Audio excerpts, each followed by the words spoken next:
Hey guys, kamusta? It's been a while since nung huling vlog ko, no? I think my last vlog was about January. I think it's about my kid doing a Graham recipe. No? So I think it was after my holiday travel vlog last December. Medyo naging busy na, honestly. As much as I wanted to produce more videos tungkol sa mga lugar na binibisita namin, hindi ko siya mabalanse, honestly. I am exploring new formats to make vlog. Let's try this. Sana sustainable siya. Pero feeling ko naman mas sustainable siya. Breakfast. So last March, we went to Baguio for 3 days and 2 nights.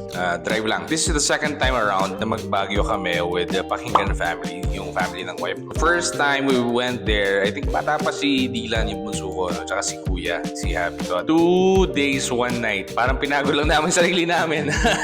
So for this Baguio trip, we kind of decided to make it longer. No? So punta kami doon for 3 days, 2 nights, and we stayed in a cabin called Lekyag Cabin. Weird, no? Apparently, Lekyag is an Igorot term which means bahay panghingahan. Ganda, no? Honestly, medyo nahirapan maghanap ng transient yung wife ko. Alam ko, ang dami naman transient sa Baguio at patitigilan, pero I would like to commend this place kasi sobrang homey niya. At alam ko rin, ang daming homey place sa Baguio. So, wag na kayong mag-react. We were actually looking for a place na wala sanang hagdan since my father-in-law, naka-wheelchair na siya. So, ang hirap maghanap sa Baguio ng spot.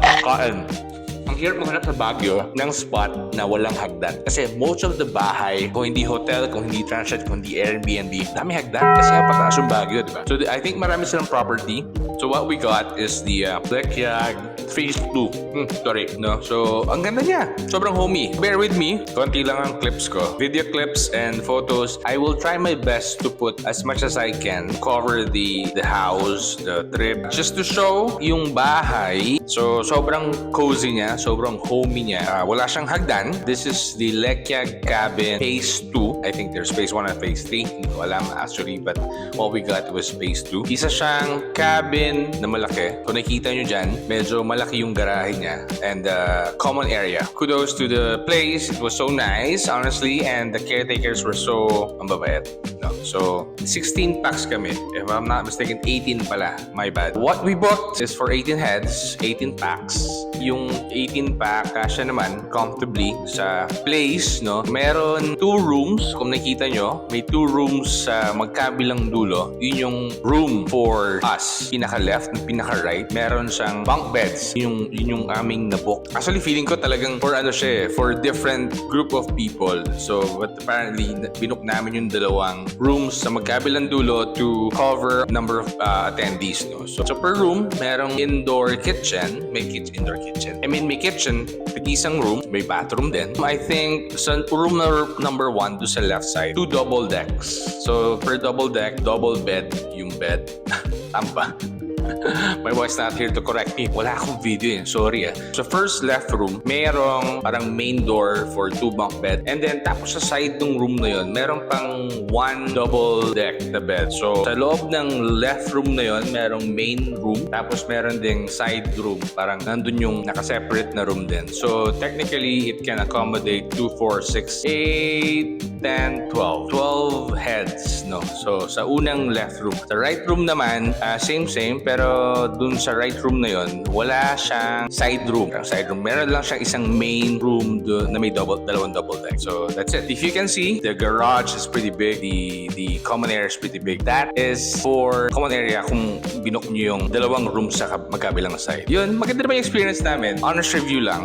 Nagulat kami doon sa gitnang door. If you can see the main door in the middle of the 2 rooms, apparently meron pa palang nakabook na isang group of people dun sa room na yon. So apparently hindi nalinaw at ng wife ko na ganun yung setup. That middle cabin, mas malaki siya. It can accommodate 30 packs if I'm not mistaken na nabanggit ng caretaker. Yung middle cabin na yon, I think yung common area nila nasa kabilang side. No? So, but the problem, hindi naman siya problem technically, but somehow naging issue yung, since it was a main door, lumalabas dun yung mga naka-check-in sa cabin na yon. No? Nagugulat kami, biglang may lumalabas na tao, parang hindi nalinaw ng wife ko na ganun pala yung setup. But then, the issue was solved. Mabait naman yung mga nag-check-in din. Of course, pakikisama, of course, everything else. So, meron kasi silang side entrance sa likod ng cabin, no? So, other side of the cabin. So, the main garage is para sana dun sa dalawang nakabook dun sa magkabilang side. And then, nagkataon lang, the middle cabin, of course, hindi namin sila kasama. Pero yun nga, kinausap naman ng caretaker to use the other entrance kapag lalabas. Kasi nagulat kami, biglang may lumalabas sa tao eh. Pero di mo rin maiwasan kasi talagang pagdating mo doon sa property, medyo yung main door ay yung nasa side namin. But then again, if you are a really big group of people, probably around 60 or 45, I think they can accommodate you. Hindi ko na nasilip actually yung cabin, but I saw the photos. Ang ganda nung cabin sa gitna. Baguio feels siya. Pero the 2 rooms that we booked, it was really nice. Wala lang akong photos and videos from my end, pero hopefully ipapakita ko dito ngayon kung sakali mang may makuha ko from the other member of the family. So yun, doon sa lugar pwede rin kayo magluto and everything else, the plates, the utensils, the cooking wares, nandun meron silang lutuan sa magkabilang side, no? So yun lang, kataon na magkabilang side yung nabook namin. So sa amin yung buong garage area sa harap. But if you guys are a big family that booked the whole place, I think the whole place will be yours. Sobrang lamig nung nag-Baguio kami. Pumalo ata ng 9 degrees Celsius. So talagang ngatog hanggang buto.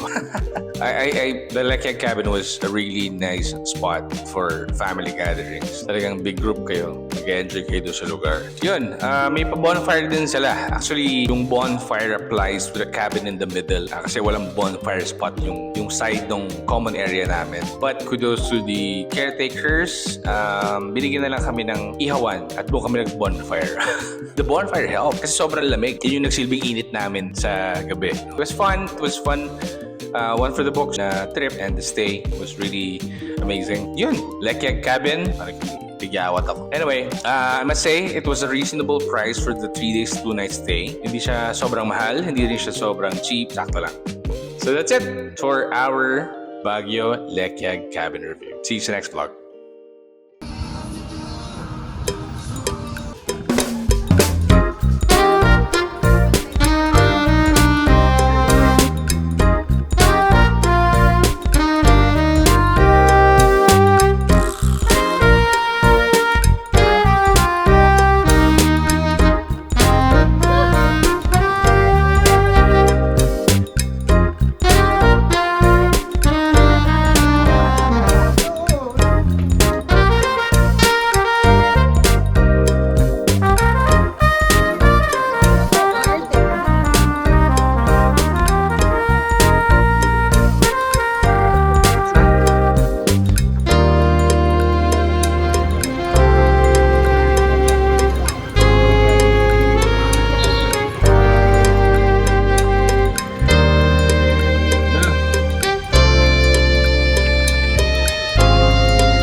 you get?